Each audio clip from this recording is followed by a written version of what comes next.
এই মুহূর্তে আমরা ক্রস করছি বে ওয়াচ।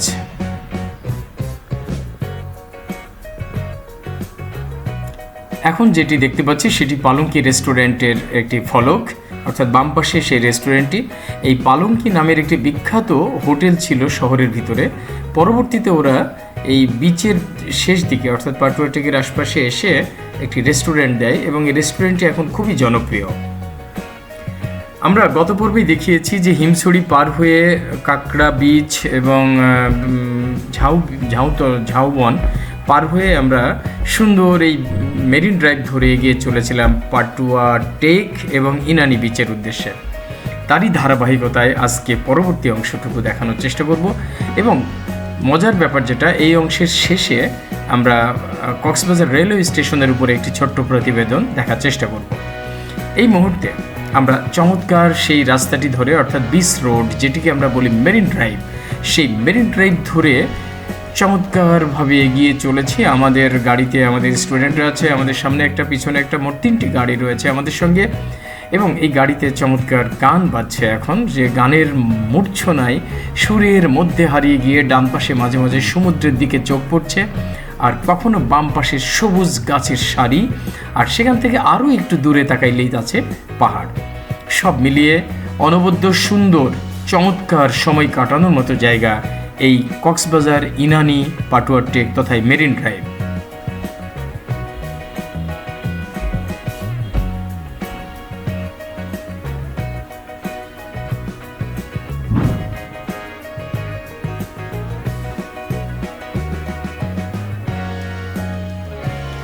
আপনার যদি কখনো একাকী মনে হয়, আপনার যদি কখনো অলস লাগে, আপনি কোনো একটি এই রকম চাঁদের গাড়িতে সামনের সিটটি নিয়ে, একক ভ্রমণের কথা বলছি আমি, শুধু সামনের সিটটি নিয়ে বসে পড়ুন, তারপর গাড়ি ছাড়ুক, আপনি পাবলিক ট্রান্সপোর্ট হিসাবেই সেটিতে যান। আপনি দেখবেন ধীরে ধীরে ধীরে আপনার মন প্রাণ কি সুন্দর জুড়িয়ে যাবে সমুদ্রের শীতল বাতাসে। ডান দিকে সমুদ্র, বঙ্গোপসাগর, আর বাম দিকে নানান রকম হোটেল, রিসর্ট, পাহাড় তো রয়েছেই। আর যদি গাড়িতে গান থাকে, না থাকলেও অসুবিধা নেই, আপনি ফোনের হেডফোন কানে লাগিয়ে আপনার মনের মতো একটি সুন্দর গান বাজিয়ে আপনি এই রাস্তায় চলতে পারেন। এই যে পাহাড়ের দৃশ্য, পাহাড়ের নিচে সুপারি বাগান, সেই সুপারি বাগান, নারিকেল গাছ, আর ডান দিকে সমুদ্র, এর কি কোনো তুলনা হয়? দেখতে দেখতেই আমরা চলে আসলাম পাটুয়া টেক সি বিচে। আমাদের স্টুডেন্টরা নেমে পড়েছে, সবাই আমরা এখানে নামবো, এখান থেকে সূর্যাস্ত অবলোকন করব এবং তারপর এখান থেকে আমরা আবার ফিরে যাব শহরের দিকে বা হোটেলে।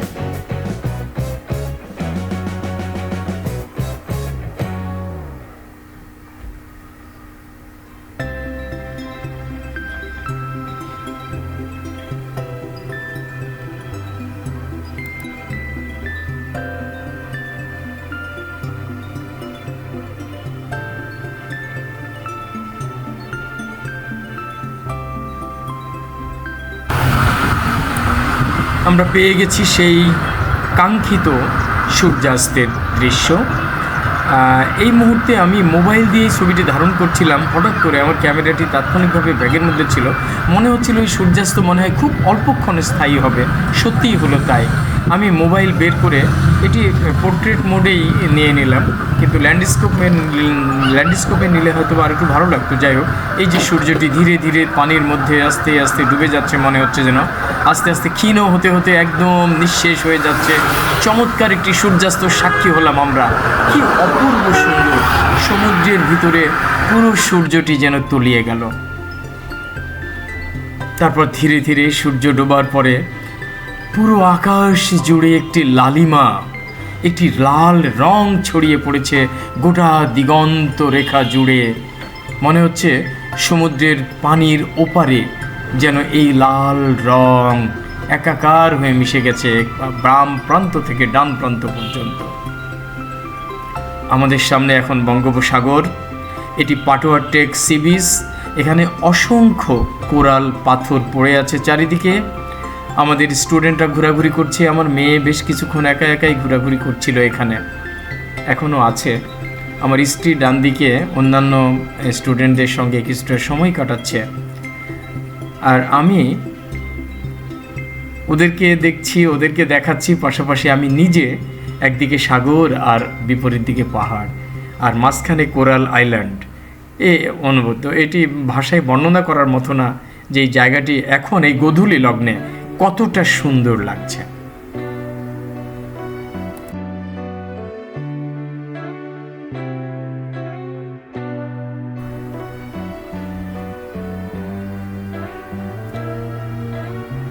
আমরা এর আগে অনেকবার এই এলাকায় গিয়েছি, পাটুয়ার টেক পর্যন্ত আমার আসলে যাওয়া হয়নি। এর আগে ইনানি বিচে আমরা যেতাম। ইনানি বিচটা তখন এই রকম ছিল এবং সেটি আরও সুন্দর ছিল। পানির মধ্যে কোরাল, যে পাথর বলি আর যাই বলি, এইগুলো কোরালগুলো পড়ে থাকতো এবং এর উপরে লাফ দিয়ে আমরা একটা থেকে আরেকটায় পার হতাম, যেতাম। সেটা এখন হারিয়ে গেছে, অর্থাৎ সেটি সাগরের মধ্যে চলে গেছে এবং সেটি মূল ভূখণ্ড অর্থাৎ আমাদের রাস্তা থেকে অনেকখানি ভিতরে চলে গেছে বলে এখন অধিকাংশ পর্যটকরা আর ইনানিতে যায় না। এখন ইনানি বাদ দিয়ে ইনানি পার হয়ে এই পাটুয়ার টেকে আসে এবং পাটুয়ার টেকেই এই সৌন্দর্যটি এখন পুরোপুরি ধরা পড়ে। আমাদের কক্সবাজার সমুদ্র সৈকত হলো পৃথিবীর সবচেয়ে দীর্ঘতম সমুদ্র সৈকত। 120 কিলোমিটার লম্বা এই সমুদ্র সৈকত, পুরোটাই বিচরণযোগ্য, পুরোটাতেই গোসল করা যায় এবং পুরোটাই সাদা বালির সৈকত। এই অনবদ্য অনন্য এক সমুদ্র সৈকত যা পৃথিবীতে আর কোথাও নেই। আমরা এই সমুদ্র সৈকতকে যদি পরিষ্কার পরিচ্ছন্ন রাখি, সুন্দর রাখি, তাহলে ভবিষ্যতে এটি হতে পারে আমাদের দেশের জন্য অত্যন্ত সুন্দর এবং অর্থনৈতিক একটি জোন। যাই হোক, আমরা ফিরে এসেছি ওই সময় রাত্রিবেলা এবং এটি পরের দিনের দৃশ্য, অর্থাৎ 18 নভেম্বর 2024 আপনারা দেখছেন। আমি, আমার স্ত্রী, আমার কন্যা এবং কয়েকজন স্টুডেন্ট ছাত্রী মিলে আমরা বার্মিজ মার্কেটে যাচ্ছিলাম হোটেল থেকে বেরিয়ে। সেই দৃশ্যই আপনারা দেখতে পাচ্ছেন। এটি শহরের মধ্যে দিয়ে পূর্ব দিকে যাচ্ছি আমরা। অধিকাংশ পর্যটক যারা, তারা এই বিচ এরিয়াতেই থাকে, সুগন্ধা, কলাতলি অথবা লাবণী পয়েন্ট, এই এলাকা দিয়েই ঘুরে, হোটেল থেকে ঘুরে ফিরে খাওয়া দাওয়া সেরে মার্কেটিং করে এখান থেকে ফিরে যায়। শহরের মধ্যে খুব কম লোকজন আসে। তো আমরা অনেকেই বার্মিজ মার্কেটে যাই, আমরাও মাঝে মাঝে যাই। আজকেও যাচ্ছি বার্মিজ মার্কেটে, ওদের একটু ছোটোখাটো কেনাকাটা আছে। আর আমার একটা অন্য উদ্দেশ্য আছে, সেটি আপনারা একটু পরে জানতে পারবেন।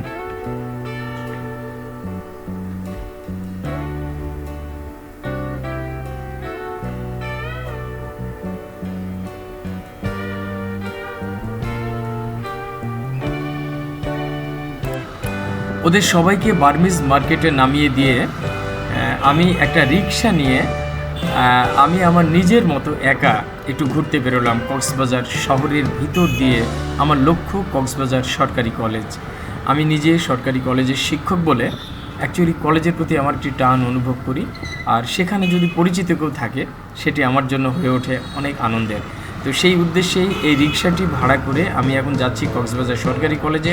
সেখানে ইতিহাসের অধ্যাপক আমার বন্ধু অরুণ আছে। আমি অরুণের সঙ্গে দেখা করব, তার সঙ্গে বসে একটু সময় কাটাবো, আড্ডা দেবো, এক কাপ চা খাবো, তারপরে আবার ফিরে আসবো। সেটি আমার ইচ্ছে।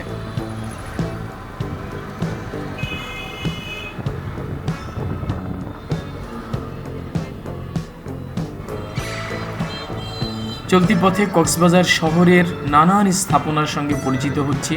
ডানে বামে বিভিন্ন অফিস, সরকারি অফিস, আদালত, নানান স্থাপনা চোখে পড়ছে। কিছুক্ষণ পরে একটি দৃশ্য চোখে পড়েছিল, যেটি আমি ক্যামেরায় ধারণ করতে পারিনি তাৎক্ষণিকভাবে। এই এলাকাতেই বাম দিকে, রাস্তার বাম দিকে ছিল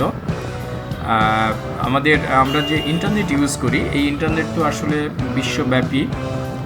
এটি সমুদ্রের নিচ দিয়ে যে সাবমেরিন কেবল বসানো আছে, সেই সাবমেরিন কেবলের যে প্রান্তটি বাংলাদেশে ঢুকেছে সেটি আসলে কক্সবাজারে এসে ঢুকেছে এবং কক্সবাজারে সমুদ্রের ভিতর দিয়ে এসে মাটির নিচ দিয়ে যে ল্যান্ডিং স্টেশনে এসে পৌঁছেছে, সেটা একটু আগেই বাম দিকে আমি পেলাম। সেই ল্যান্ডিং স্টেশনের ছবিটা ধারণ করতে পারলে খুব ভালো লাগতো। এটি একটি বাংলাদেশের অনন্য স্থাপনা। আমরা বাম দিকে যে এলাকাটি দেখতে পাচ্ছি, এটি রেলওয়ে লাইনের একদম শেষ বিন্দু এবং তারপরে ওখানে সবুজ ঘাস ছিল, ধান ক্ষেত ছিল, খুব ভালো লাগছে। এই যে কিছুক্ষণ আগে যে দৃশ্যটির কথা বলছিলাম, বাম দিকে।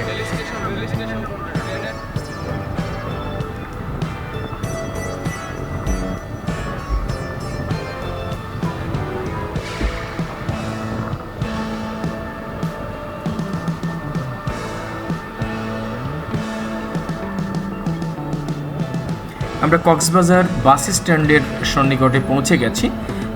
এটি হলো কক্সবাজার মেইন বাস স্ট্যান্ড, যেখান থেকে বিভিন্ন এলাকায় গাড়ি ছেড়ে যায়। যদিও ঢাকা কোচগুলো সবগুলো এখান থেকে ছাড়ে না, বা দেশের প্রত্যন্ত অঞ্চলে যে বড় বড় দূরপাল্লার গাড়িগুলো যায় সেগুলোর আরও অন্যান্য কাউন্টার আছে, বাট মেন বাস স্ট্যান্ড এটি আসলে।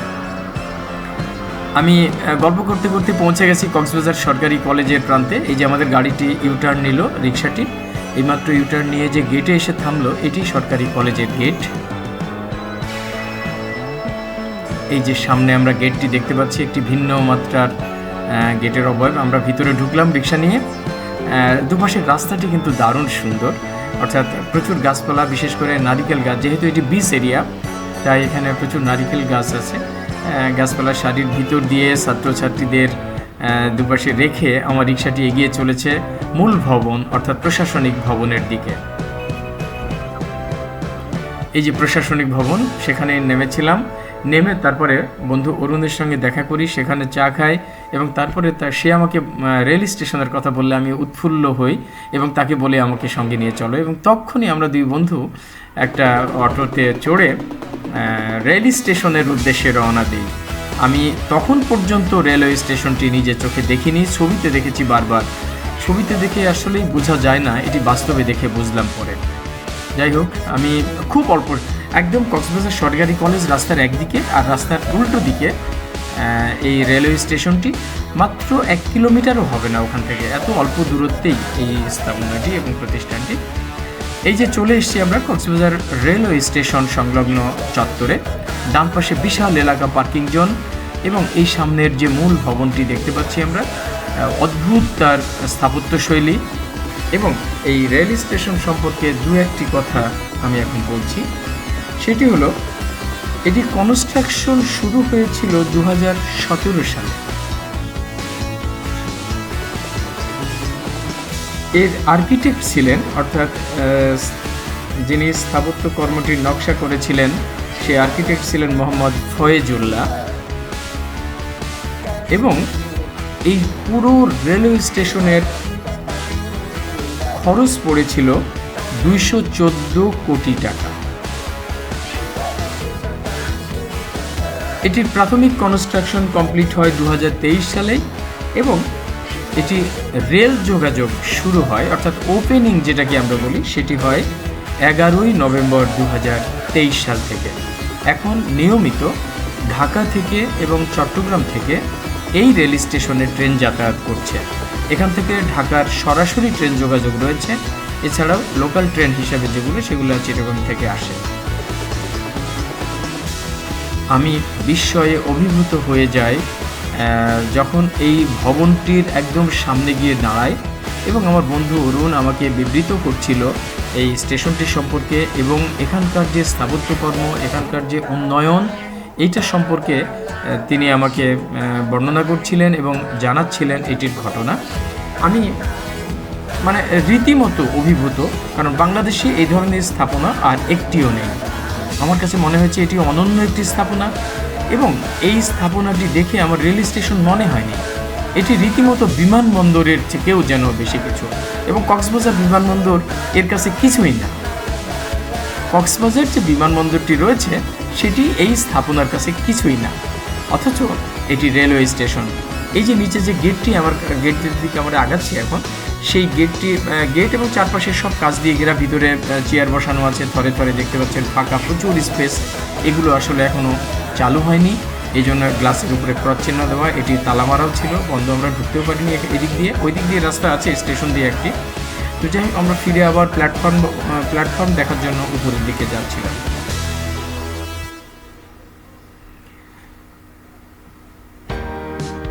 মনে হচ্ছিল অনেকগুলো মোটা মোটা লোহার পাইপ দিয়ে খুঁটির মতো করে যেন এই স্থাপনাটি তৈরি করা হয়েছে। এটি আসলে ঝিনুকের আদলে তৈরি করা। আমরা পরবর্তীতে এই ঝিনুকের জায়গাটিও দেখব, একটু পরে দেখব সেটি। এখন একটা প্ল্যাটফর্মে ঢুকছি আমরা। প্ল্যাটফর্মের গঠন কাঠামোটা এবং এর দৈর্ঘ্যটা আপনাদের সঙ্গে শেয়ার করতে যাচ্ছি।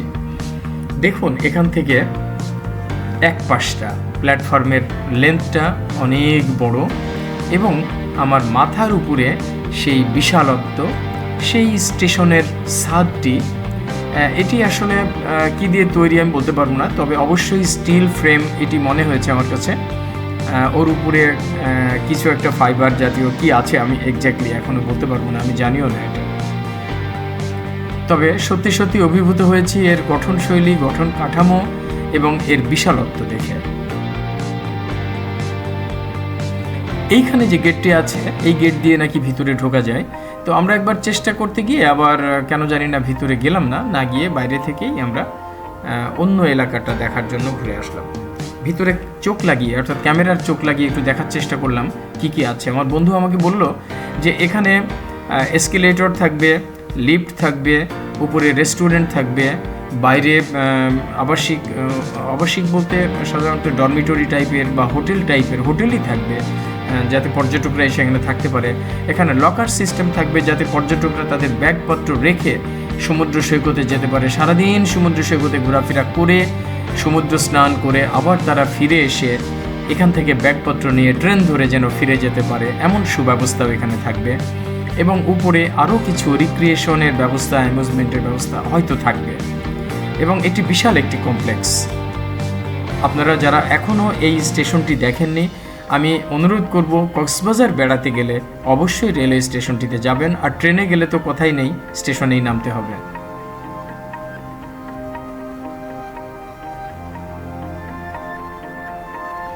আমরা দুই বন্ধু অনেক গল্প করতে করতে বিভিন্ন বিষয় নিয়ে আলোচনা করছিলাম, প্ল্যাটফর্মে হাঁটাহাঁটি করছিলাম একটু।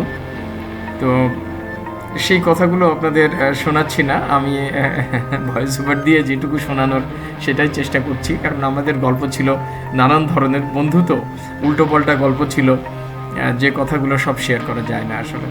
আমরা প্ল্যাটফর্মে একটি ট্রেনকে অপেক্ষমান দেখছি। এই ট্রেনটি হয়তো বিকালেই ছেড়ে যাবে কোথাও, বা এটি সম্ভবত চট্টগ্রামের একটি লোকাল ট্রেন হবে, চট্টগ্রামে যাবে এটি ইন্টারসিটি ট্রেন বা ঢাকায় যাওয়ার ট্রেন মনে হয় নয়।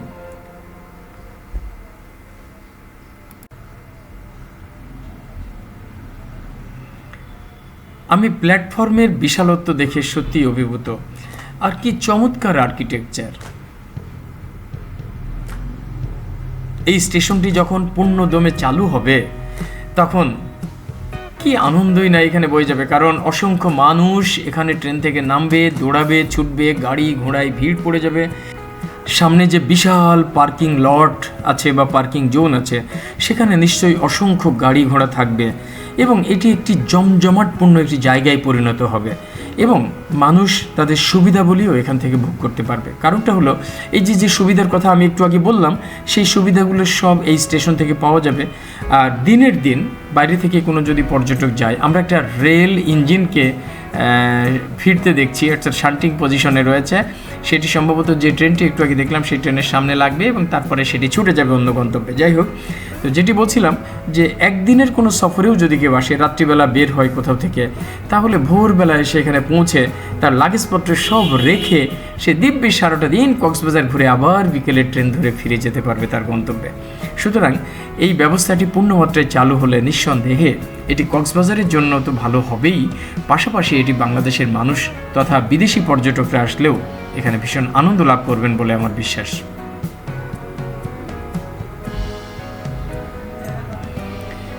আমি প্ল্যাটফর্ম থেকে সামনের দিকে সোজা চোখ মেলে দেখলাম বিশাল ধানের ক্ষেত, সবুজ বনভূমি তো রয়েছেই কিছুটা, আর সব থেকে বড় যে জিনিসটি দেখলাম সেটি হলো এখানে উইন্ডমিল। একটু দূরে চোখ মেলতেই আমি জুম করার চেষ্টা করছি, আমার গিম্বেল মাঝে মাঝে একটু ডিস্টার্ব করে, অর্থাৎ আমার নিয়ন্ত্রণে আসেনি পুরোপুরি এখনও। তো এখানে উইন্ডমিল সেট করা হয়েছে, এই যে একটু একটু করে জুম করছি, এই যে এইবার দেখুন আপনারা, দেখা যাচ্ছে এই যে উইন্ডমিলগুলো সাদা সাদা যেগুলো, এগুলো সম্ভবত এই এলাকায় সবচেয়ে বেশি বাতাস প্রবাহিত হয় এবং বাতাস যেখানে বেশি থাকে সেখানে উইন্ডমিল সেট করা হয়। এগুলো দিয়ে আসলে বিদ্যুৎ তৈরি করা হবে, পাখাগুলো বাতাসে ঘুরবে এবং তা থেকে বিদ্যুৎ তৈরি হবে।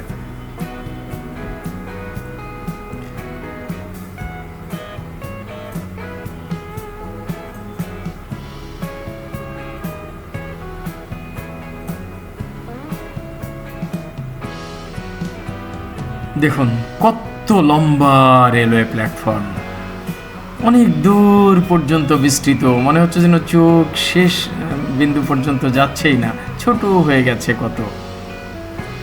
খুব সুন্দর, খুব সুন্দর, খুবই মনোরম, আমার ভীষণ ভালো লাগছে। বিশেষ করে এখনও নতুন তো আসলেই, এখনও মানুষজনের পদচারণা বেশি পড়েনি, ময়লামাটি বেশি হয়নি, হয়তো এই জন্যই বেশি ভালো লাগছে। আমরা মানুষ তো বেশি ভালো না, যে কারণে আমরা নোংরা করে ফেলি সব কিছু, আমরা রক্ষণাবেক্ষণ করতে জানি না। তো যে কারণে সুন্দর জিনিসগুলো কিছুদিন পরে আর সুন্দর থাকে না, সেগুলো নষ্ট হয়ে যায়।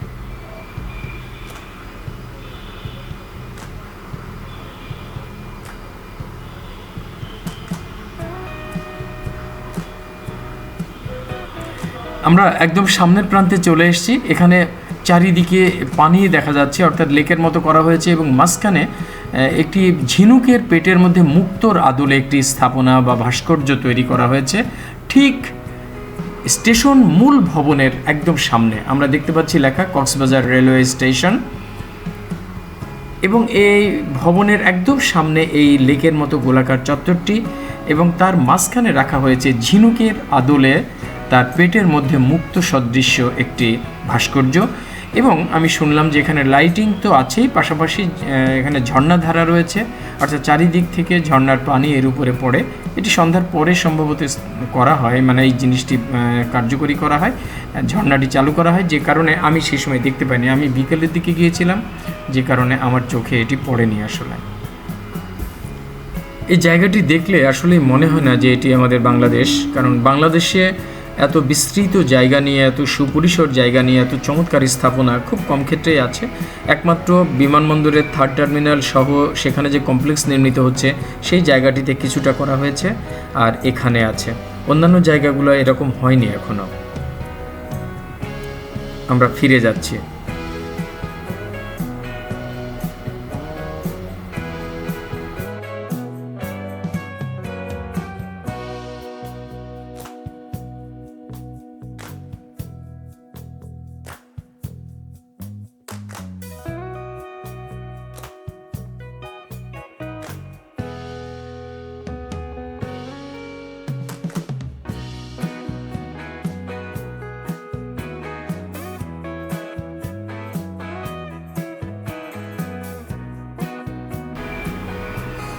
যাই হোক, সব শেষ করে আমি আবার ফিরে আসলাম হোটেলে, এবং আমার দুপুরে লাঞ্চ করে ছাত্রদের সঙ্গে আবার গাড়িতে উঠে বসলাম।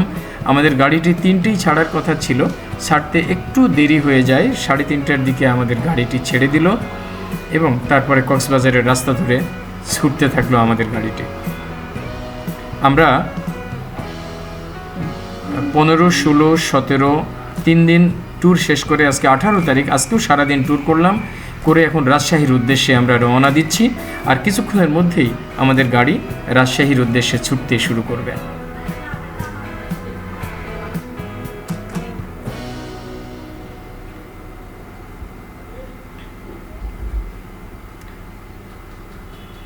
কক্সবাজারের মায়া কাটিয়ে কালো মিসমিসে পিচের রাস্তা ধরে আবার আমাদের গাড়িটি রাজশাহীর উদ্দেশ্যে ফিরে চলল। ক্লান্ত শ্রান্ত মন, যদিও মনটি ভরে আছে সমুদ্রের শীতল বাতাসের পরশে, তবুও ক্লান্ত শান্ত মন নিয়ে আমরা ফিরে চলেছি। যাওয়ার পথে আবার সেই উইন্ডমিলগুলো চোখে পড়লো রাস্তার বাম দিকে। আমরা বারবার করে দেখছিলাম গভীর মনোযোগ সহকারে এই উইন্ডমিলগুলো। এগুলো কতটুকু বিদ্যুৎ তৈরি করবে সেটা পরের কথা, কিন্তু দর্শনীয় বটে, দেখার মতো জিনিস।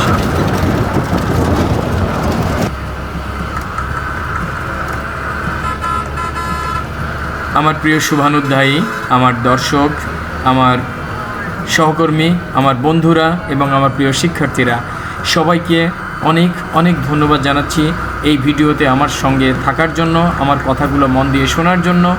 আবারও একটু অনুরোধ করব, আমার সাবস্ক্রাইবার সংখ্যা খুবই কম, যে কারণে ইউটিউব গুরুত্ব দিতে চায় না। সুন্দর করে ভিডিও বানালেও সেগুলো মানুষের মাঝে পৌঁছে না।